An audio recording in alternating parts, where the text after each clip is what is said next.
Hello everyone, कैसे आप सब। आप सबका अपने चैनल में स्वागत है। आज मैं आपको पंडित विष्णु शर्मा की पंचतंत्र कहानियों में से एक कहानी जो कि लघु कथा है सुनाने जा रहा हूँ। और इस कथा का टाइटल है मूर्ख, बगुला और नेवला। तो चलिए शुरू करते हैं। जंगल के एक बड़े वट वृक्ष की खोल में बहुत सारे बगुले रहते थे। उसी वृक्ष की जड़ में एक सांप भी रहता था। वह बगलों के छोटे छोटे बच्चों को खा जाता था। एक बगुला सांप द्वारा बार बार बच्चों को खाए जाने से बहुत ही दुखी और विरक्त सा होकर नदी के किनारे आ बैठा। उसकी आंखों में आंसू भरे हुए थे। उसे इस प्रकार दुख मगन देखकर एक केकड़े ने पानी से निकलकर कहा, मामा क्या बात है, आज रो क्यों रहे हो। बगुले ने कहा, भैया बात यह है कि मेरे बच्चों को सांप बार बार खा जाता है। कुछ उपाय नहीं सूझता, किस प्रकार सांप का नाश किया जाए।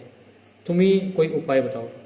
केकड़े ने मन में सोचा, यह बगला मेरा जन्मवैरी है। इसे ऐसा उपाय बताऊंगा जिससे सांप के नाश के साथ साथ इसका भी नाश हो जाए। यह सोचकर वह बोला, मामा एक काम करो, मांस के कुछ टुकड़े लेकर नेवले के बिल के सामने डाल दो। इसके बाद बहुत से टुकड़े उस बिल से शुरू करके सांप के बिल तक बखेर दो। नेवला उन टुकड़ों को खाता खाता सांप के बिल तक आ जाएगा और वह सांप को भी देखकर उसे मार डालेगा। बगुले ने ऐसा ही किया।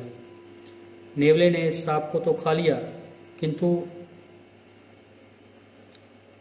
सांप के बाद उस वृक्ष पर रहने लगा और धीरे धीरे बगलों को भी खाना शुरू कर दिया। बगुले ने उपाय सोचा, किंतु उसके अन्य दुष्परिणाम नहीं सोचे। अपनी मूर्खता का फल उसे मिल गया। तो इस कहानी से हमें यह सीख मिलती है कि किसी भी काम को करने से पहले उसके दुष्परिणाम भी सोचो। तो आपको ये कहानी कैसी लगी? अगर कहानी पसंद आई है तो वीडियो को लाइक कीजिए, शेयर कीजिए और चैनल को सब्सक्राइब कीजिए और बेल वाला बटन ज़रूर दबाएं ताकि ऐसी कोई और वीडियो डालें तो उसकी नोटिफिकेशन आपको मिल जाए। Thank you. हेलो एवरीवन, कैसे आप सब। आप सबका अपने चैनल में स्वागत है। आज मैं आपको एक लघु कथा सुनाने जा रहा हूँ जो कि पंडित विष्णु शर्मा की कथाओं में से एक है और यह 5 तंत्रों में से एक तंत्र में ली गई है और कथा का विषय है मूर्ख मित्र। तो बिना टाइम वेस्ट किए चलिए आपको कहानी सुनाना शुरू करते हैं। किसी राजा के राजमहल में एक बंदर सेवक के रूप में रहता था। वह राजा का बहुत विश्वास पात्र और भक्त था। अंतपुर में वह बिना रोक टोक के जा सकता था।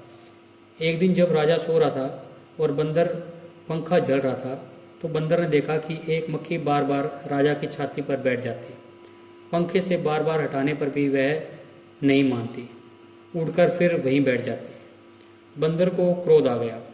उसने पंखा छोड़कर हाथ में तलवार ले ली और इस बार जब मक्खी राजा की छाती पर बैठी तो उसने पूरे बल से मक्खी पर तलवार से वार कर दिया। मक्खी तो उड़ गई, किंतु राजा की छाती तलवार की चोट से 2 टुकड़े हो गई। राजा मर गया। इस कहानी से हमें क्या शिक्षा मिलती है? इस कहानी से हमें यह शिक्षा मिलती है कि मूर्ख मित्र की अपेक्षा विद्वान शत्रु ज़्यादा अच्छा होता है। तो आपको ये कहानी कैसी लगी?